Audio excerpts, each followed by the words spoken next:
The Zodiac Killer case remains one of the most infamous and chilling mysteries in criminal history. In the late 1960s and early 1970s, a shadowy figure terrorized Northern California, committing a series of brutal murders and taunting police and the public with cryptic letters, ciphers, and chilling claims. The Zodiac Killer is believed to have killed at least 5 people, though he claimed responsibility for as many as 37 murders. His correspondence included coded messages, detailed confessions, and a haunting demand for recognition, signed with his infamous symbol, a cross within a circle. Despite decades of investigation, advances in forensic technology, and countless suspects, the Zodiac Killer's identity remains unknown, making it one of the most enduring mysteries in the annals of true crime. Today, we'll delve deep into the Zodiac Killer's crimes, his letters, the suspects, and the theories that continue to intrigue both professionals and amateurs alike. The Zodiac's reign of terror began on December 20, 1968, near Vallejo, California.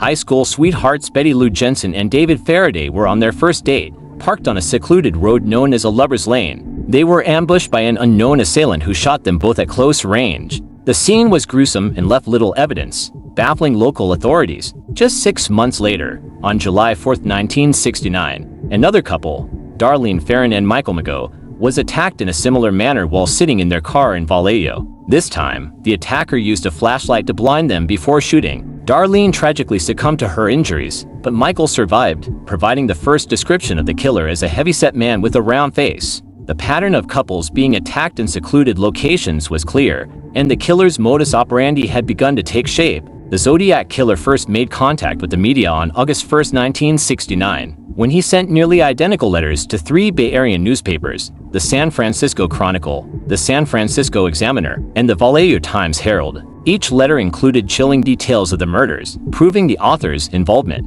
Most notably, the letters contained ciphers, intricate puzzles supposedly revealing the killer's identity. The Zodiac demanded that these ciphers be published on the front page, threatening to kill again if his demand was not met.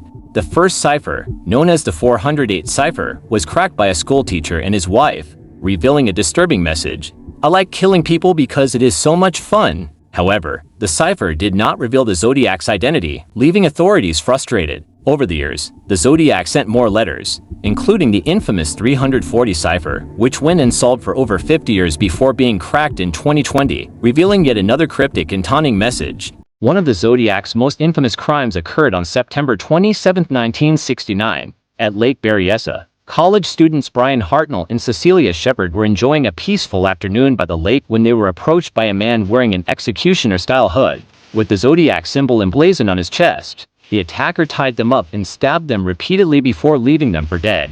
Brian miraculously survived, but Cecilia succumbed to her injuries. The killer later called the police to report the crime himself, taking full credit.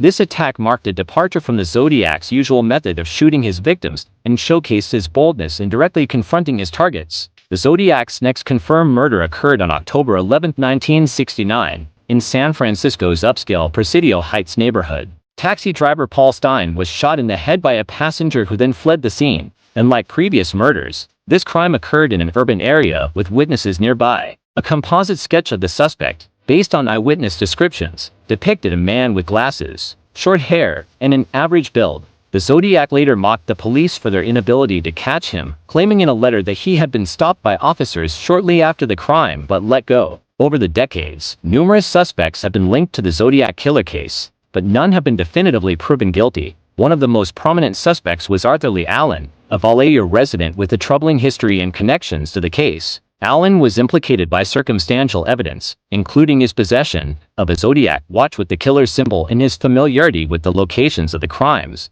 However, DNA testing and handwriting analysis failed to conclusively link him to the murders. Other suspects included Ross Sullivan, who resembled the Zodiac composite sketch and exhibited suspicious behavior, and Lawrence Kane, who had a criminal background and was identified by a surviving victim. Despite the compelling theories surrounding these individuals, no concrete evidence has ever emerged to confirm their involvement. The Zodiac case has inspired countless theories and amateur sleuths, each offering their own interpretations of the killer's identity and motives. Some believe the Zodiac was a sadistic psychopath driven by a desire for attention and control. Others suggest he may have been a highly intelligent individual who meticulously planned his crimes to evade capture. A controversial theory posits that the Zodiac was not one person, but a group of individuals working together. Additionally, The Zodiac's ciphers and letters have fueled speculation that he may have had military or intelligence training. Despite these theories, the lack of definitive evidence has kept the case shrouded in mystery. In recent years, advancements in forensic science have reignited hope of solving the Zodiac case. DNA extracted from envelopes used by the Zodiac is being analyzed using cutting-edge genealogy techniques, similar to those that identified the Golden State Killer. In 2020, a team of cryptographers cracked the Zodiac's 340 cipher, revealing a message that mocked law enforcement and reaffirmed the killer's sadistic nature. While these developments are promising, they have yet to lead to the Zodiac's identification. The case continues to attract new investigators, both professional and amateur, who are determined to solve one of the greatest mysteries of modern crime. The Zodiac Killer case is a haunting reminder of the dark depths of human behavior and the limitations of justice. Decades after the killer's reign of terror, his identity remains a mystery, leaving victims' families without closure and the world captivated by the unsolved puzzle. Whether the Zodiac's identity will ever be uncovered is uncertain, but his legacy as one of history's most infamous criminals is undeniable. As we continue to explore new avenues of investigation, the Zodiac's shadow looms large, a chilling testament to the unresolved mysteries that still haunt us. There's so much more to uncover. Make sure to hit the subscribe button and turn on the bell icon, so you never miss an unsolved case, chilling story, or amazing fact. Don't forget to like and share this video to keep the conversation going. See you in the next mystery.